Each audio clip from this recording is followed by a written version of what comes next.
Hello and welcome to this lesson on plotting and drawing straight line graphs.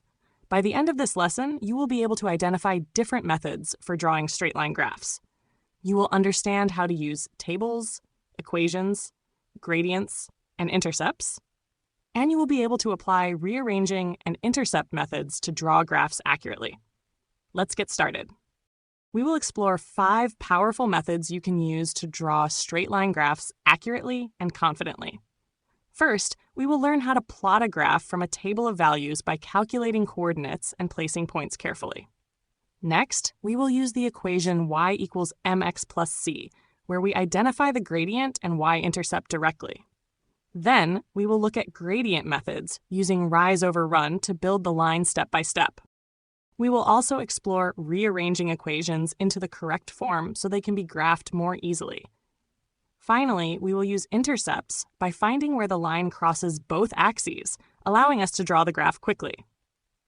Each method is useful in different exam situations, and mastering all of them will make you faster, more flexible, and more accurate. By understanding these techniques, you will be able to approach straight line graph questions with confidence.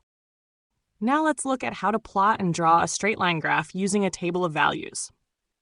This method is one of the most reliable ways to draw straight line graphs accurately. First, we are given a table containing x values and y values. Here, the x values are -2, -1, 0, and 1. Each x value has a corresponding y value. When x is -2, y is -1. When x is -1, y is 1. When x is 0, y is 3. And when x is 1, y is 5. These pairs of values create coordinates. Now, we plot each coordinate carefully on the graph. Start with -2, -1. Next, plot -1, 1. Then plot 0, 3. Finally, plot 1, 5. Once all points are plotted, notice something important. They all lie in a straight line. This tells us the relationship is linear.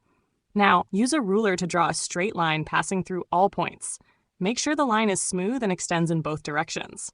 This gives us the completed straight line graph. Let's also observe the pattern. Each time x increases by 1, y increases by 2. This means the gradient or slope is +2. The graph also crosses the y-axis at 3. So the equation of this line is y equals 2x plus 3.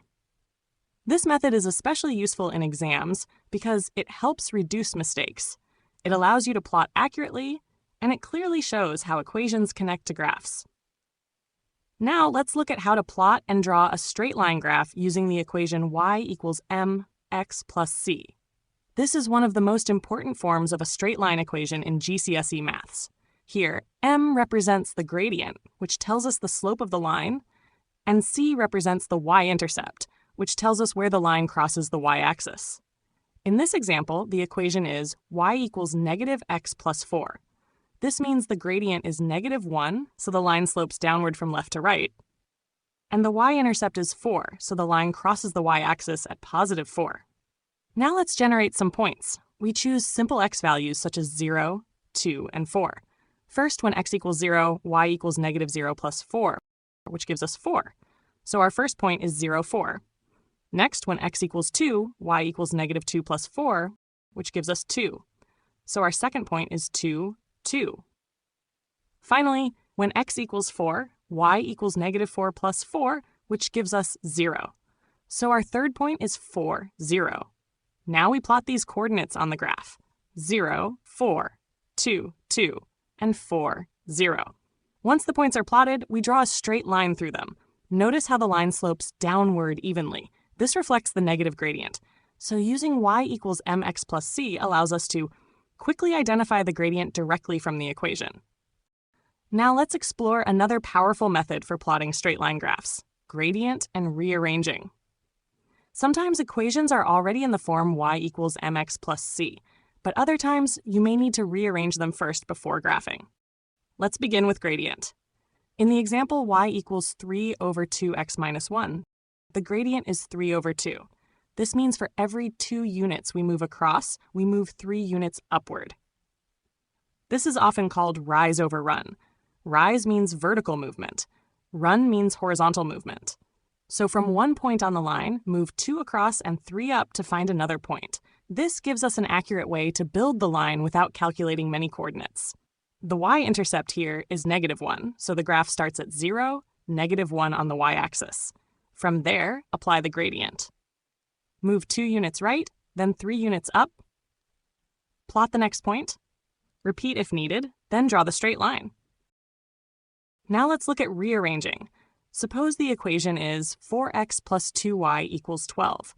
This is not yet in the easiest graphing form, so we rearrange it to make y the subject.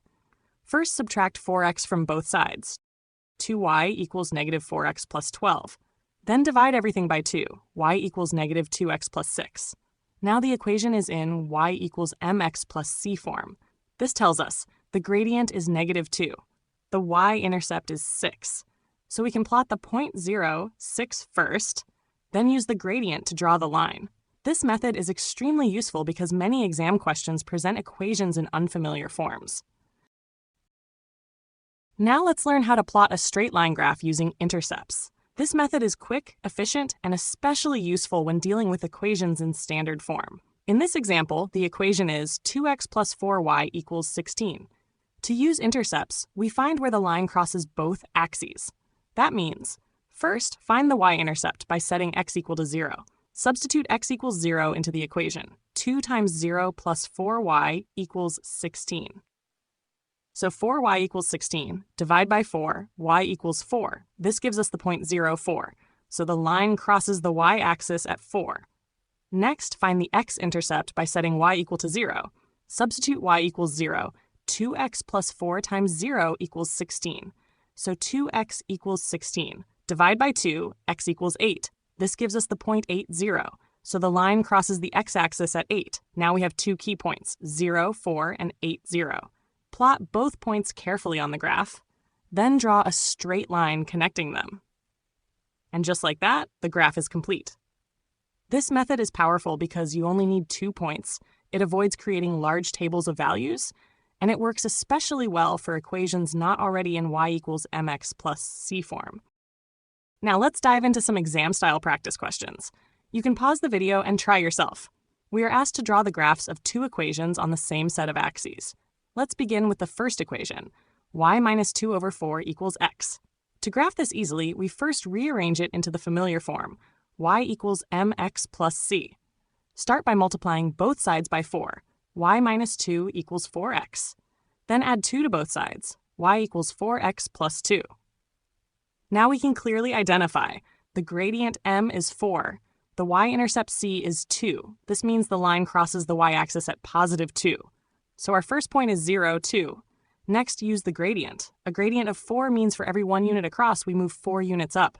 So from 0, 2, move 1 across and 4 up to get 1, 6. Move another 1 across and 4 up to get 2, 10. Now we have 3 clear points, 0, 2, 1, 6, 2, 10. Plot these carefully and draw a straight line through them. This secures accuracy. Now let's draw the second graph on the same set of axes. You can pause the video and try it yourself. The equation is y equals 2/3 x minus 4. This equation is already in the form y equals mx plus c, so we can identify the key features immediately. The gradient is 2/3.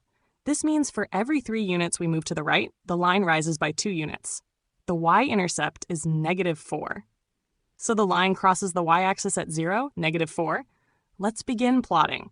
Our first point is 0, -4. From there, apply the gradient. Move 3 units right and 2 units up. This gives us the point 3, -2. Repeat again. Move another 3 units right and 2 units up. This gives us the point 6, 0. Now we have 3 key coordinates, 0, -4, 3, -2, 6, 0. Plot these points carefully. Then draw a straight line through them. Now both lines appear on the same graph. This allows us to compare their gradients and positions. Notice that the first line y equals 4x plus 2 is much steeper because its gradient is larger. The second line, y equals 2/3 x minus 4, rises more gradually. This comparison is important in GCSE questions because understanding gradient helps you interpret graph behavior.